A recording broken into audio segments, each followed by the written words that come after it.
Well, the day still continues, and I probably have to do a confession of sorts.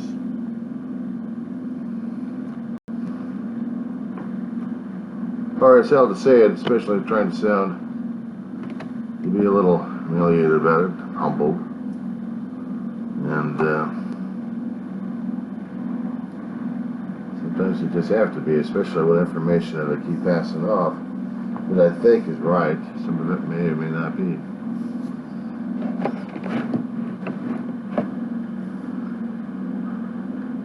It is correct, and it is truthful, and it is on medical records that back in 1970, I actually had open heart surgery, and I had died 3 times, and I was resuscitated and brought back.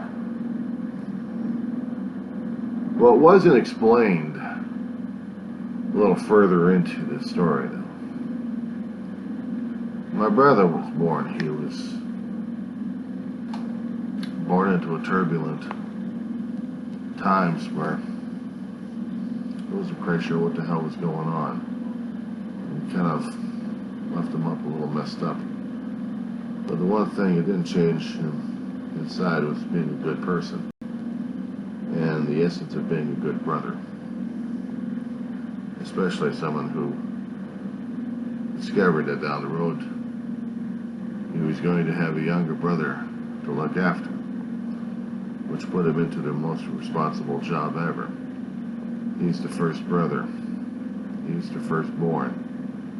And that puts a hell of a lot on his shoulders, including being a protector to his younger kid brother.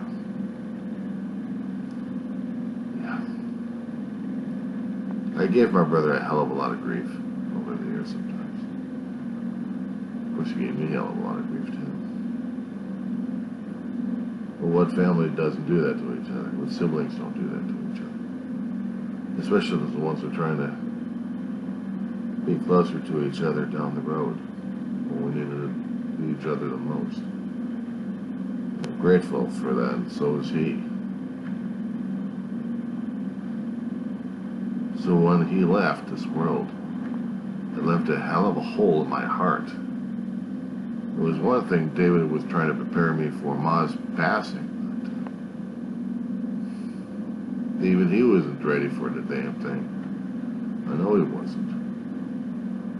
He wanted to make sure I was ready for it. I wasn't ready for it either. But we both had to survive. We both had to continue on, and we were both sad and miserable as hell. He was a recovering alcoholic. We went to a lot of AA meetings. I already had my time put in. So my brother had to make sure, take care of his little brother. He had to make sure that his little brother understood he was also an alcoholic and he still needed help. The little brother kept trying to fight things left and right. Didn't even see that what was going on with him all those years until it was almost damn too late. And I was grateful that my brother was there. I'm grateful to God that my brother was there to save my ass.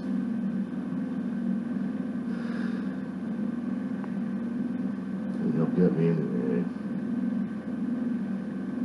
I won't forget him. I'll never forget my big brother. But the other thing is, what I can't do is keep putting his ass down and knocking his ass out of the story that was most important. The reasons why I'm still alive.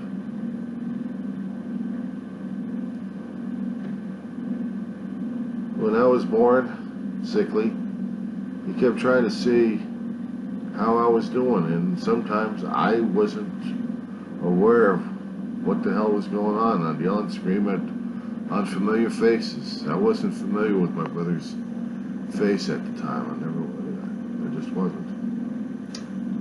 And scared the hell out of him.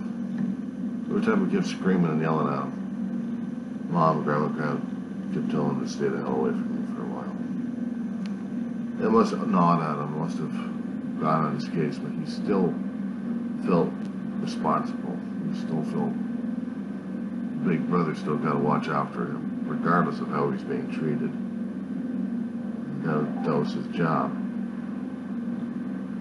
It may have been going through his head during that time. We never covered that portion ever. We never, hardly ever talked about that, if he actually did feel it, but I think he did, deep down inside.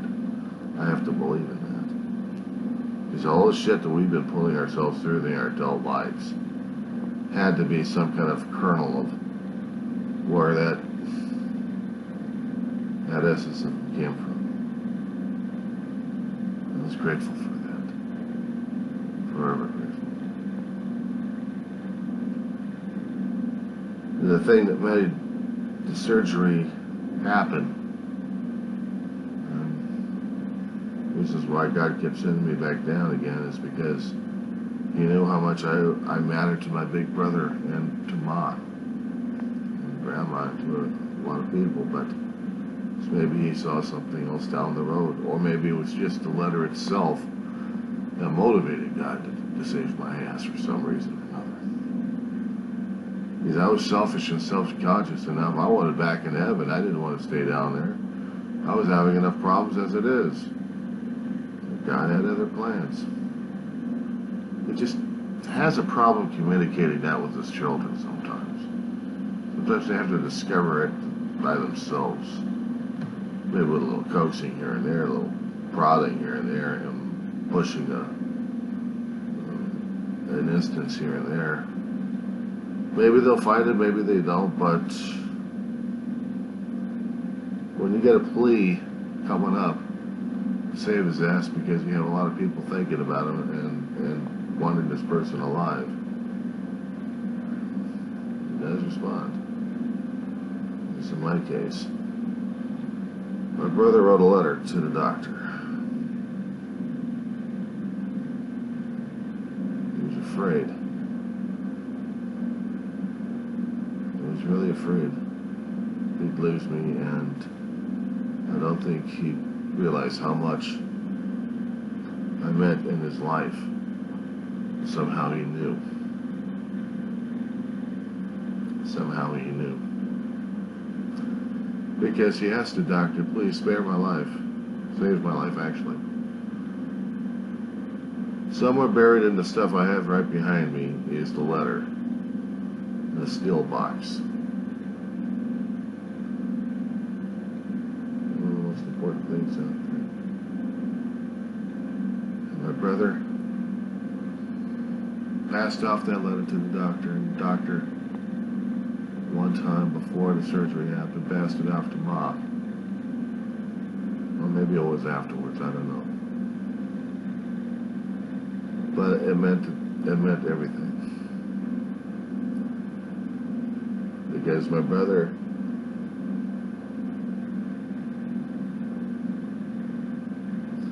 loved me a great deal and didn't even realize it. He just didn't know how to say it, and he said it. When Ma passed away in 2013, and days later, Dave and I are still trying to get things packed up, we opened up the chest. We opened up the steel box and saw some of the letters in it. And there was the letter that Ma saved. Somehow the surgeon had given the letter to Ma, and Ma held on to it for years.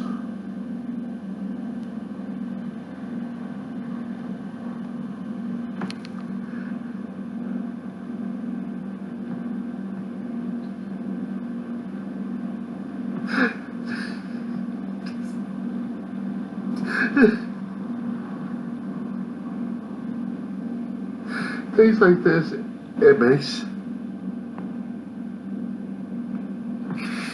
losing my brother a hell of a lot worse, because I love him a hell of a lot worse.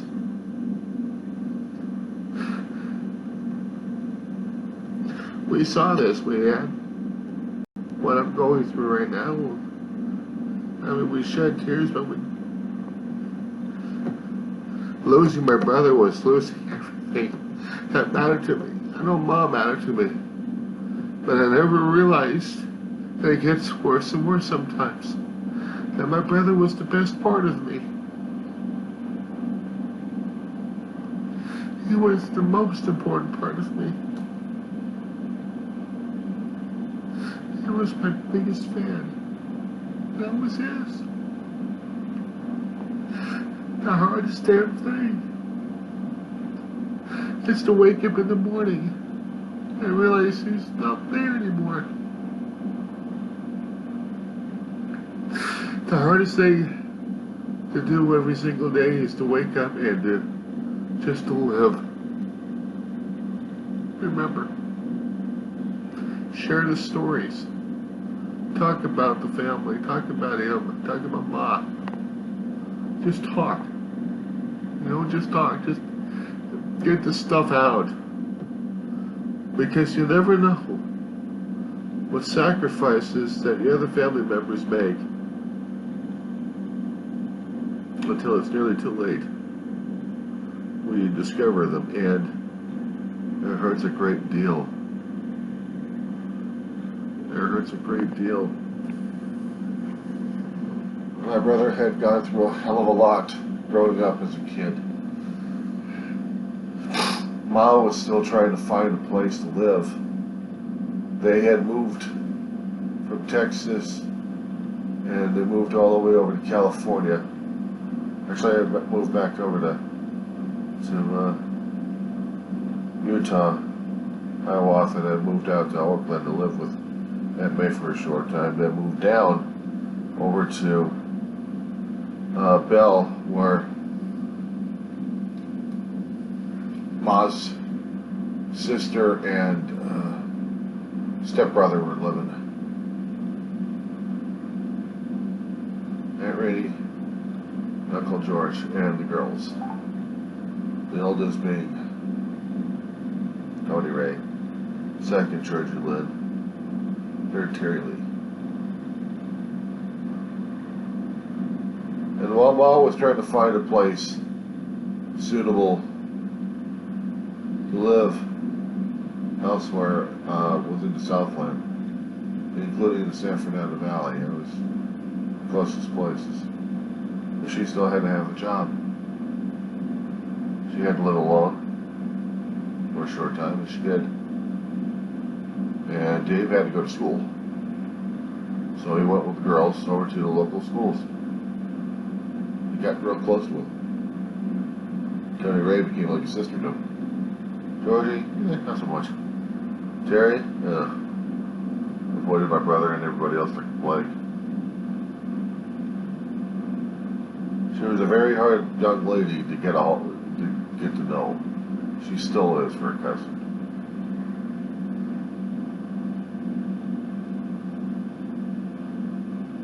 And it got to a point where Ma found a place and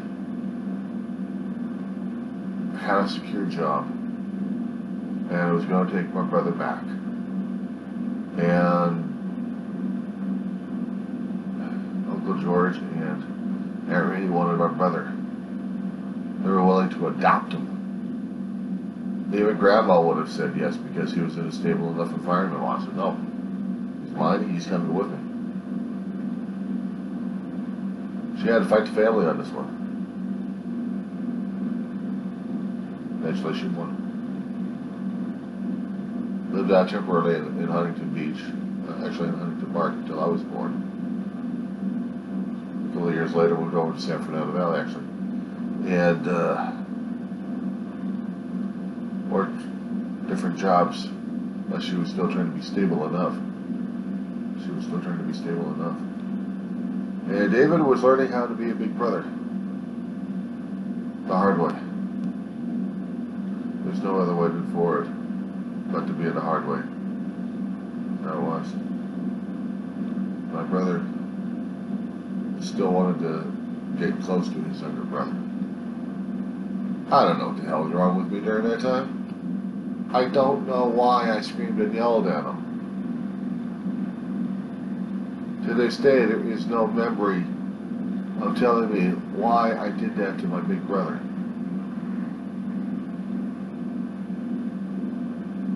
At times I know he was an asshole. when I got to know him a lot better. But he didn't mean to be an asshole. There are certain times in his lifetime that he actually was a dangerous person. But a lot of patience, love, and understanding for the schmuck. And also throwing his ass out and coming back worse than shit. Yeah, that's for sure. But we've been through even different times, and we still managed not to kill each other as much. And in the end, we were tight. We may have disagreed with each other a few things, but we still realized we were the only two we had left, and we couldn't split each other up, no matter how much we disagreed with each other in different things. So that's what we did.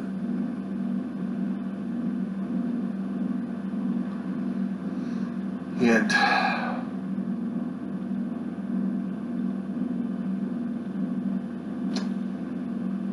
I was going through the Facebook notes and postings out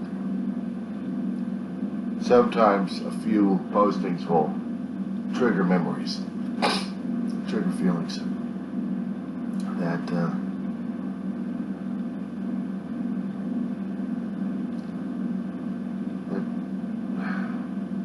I had to respond to.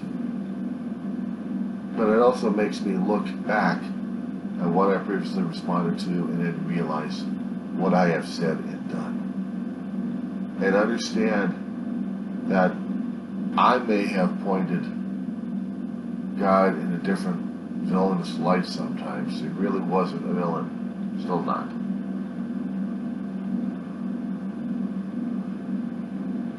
And I have to accept that it's hard as hell for me to do that, what His will is. And is me. Because right now I'm just dealing with what is right now. And it's hard as hell for me to do that. But I'm hanging in there. I'm struggling. That's the only thing I can do is struggle.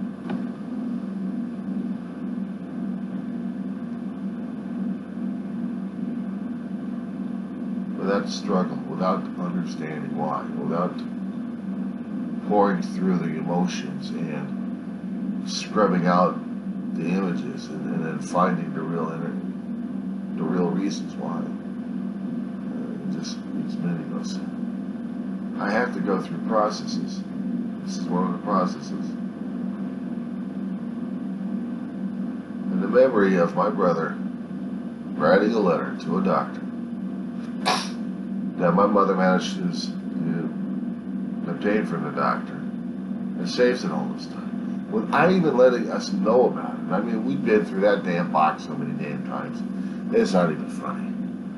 Somewhere in there was supposed to have been an advanced medical directive that keeps my mother from getting tubed up. Especially when she was going to be facing the afterlife. And unfortunately, the brothers didn't even figure this shit out until it was too late. Until, well, she's already into ashes. And then we're like, sorry. Well, we going, yeah.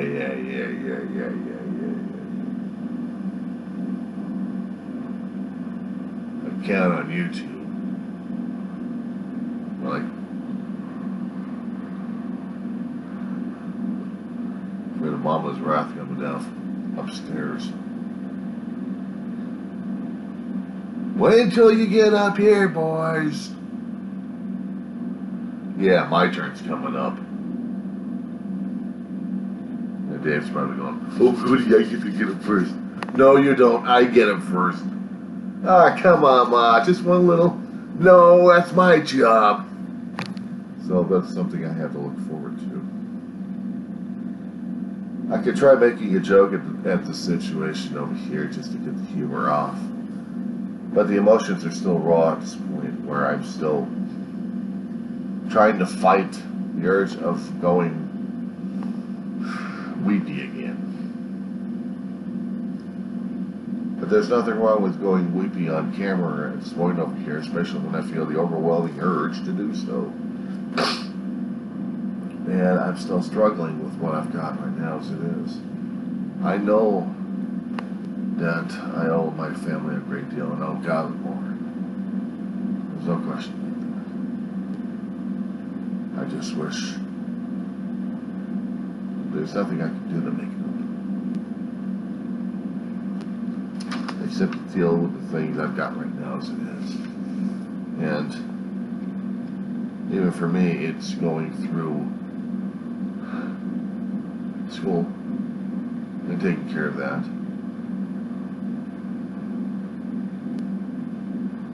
I still miss them, and I still will, and I'll still cry like crazy if I have to. And I'll still tell the story. I'll still tell the story about three times I get upstairs and kicked back downstairs without even realizing why back then. There may be more deeper reasons, or maybe simple reasons that either I've just said it and not realized it, or maybe more to it than that. Maybe it was just to be the caregiver to David Law. Maybe it was just to be that person for them. Okay, oh great, I'm telling Charlie at this point over here. What the hell do I do next? I care for everybody else, but now I gotta care for myself.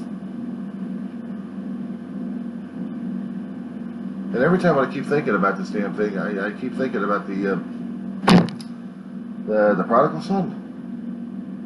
Except I have no family to return to, except upstairs. So now I still live.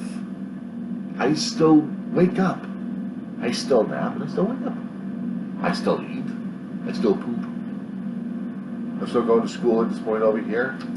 And I may think about going to different places to see if I can. If I can.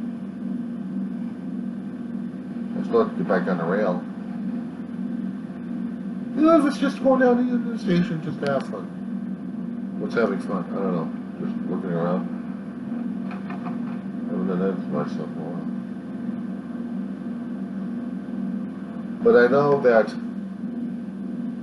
whatever I decide, I know my family will be going with me. And if I happen to hear or feel like trigger events happening at this point over here, I'm hoping and praying I don't make myself into a public nuisance.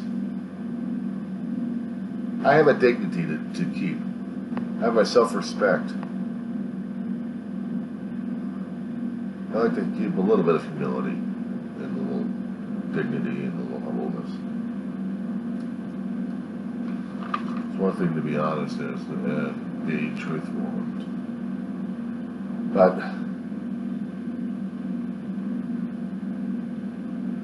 it's hard as hell for me to emote on a camera because I always want to make sure I'm looking a little bit knowledgeable, professional, and in control.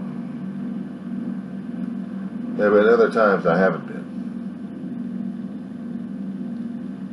I just didn't want to be showing up like a damn big fuddy-duddy. Old-time words, I know.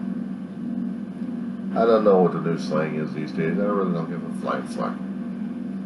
I'm just doing the best I can for right now. And I would tell the people, we each have our own experiences left and right.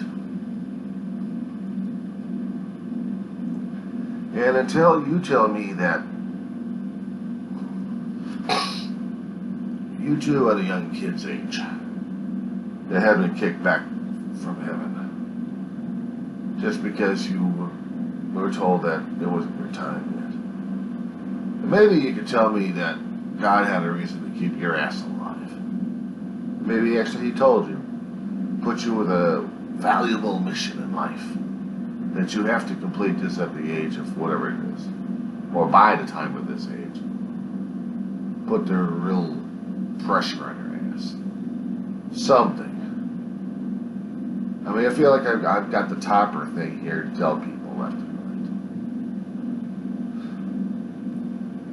right. And I feel like I'm a bragger at this point over here. I'm bragging like crazy. It's probably pissing God off left and right. It's not making him laugh. It's like face palm to the face. It's like, why did I save him? Please. Jesus, tell me, why did I save him? Well, he did give you the note, Father. You had to remind me. You had to remind me. Oh, I'd love to get him on this one. Just one little just one little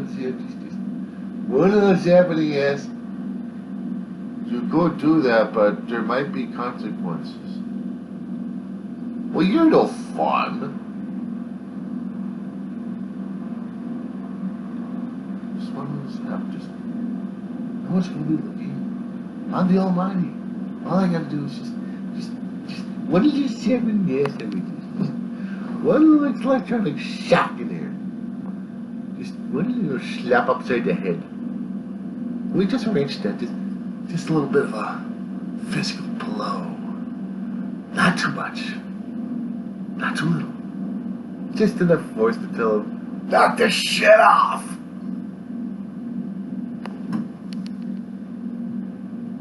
Hey, you see, he's laughing at me. He knows what's going on. Ooh, he's a sly one, I'll tell you. I shouldn't have shaved this kid over here. I should have put him. Just what she did, what she did, what she did. And that's all I need for a guy to do that to me. Oh, yeah.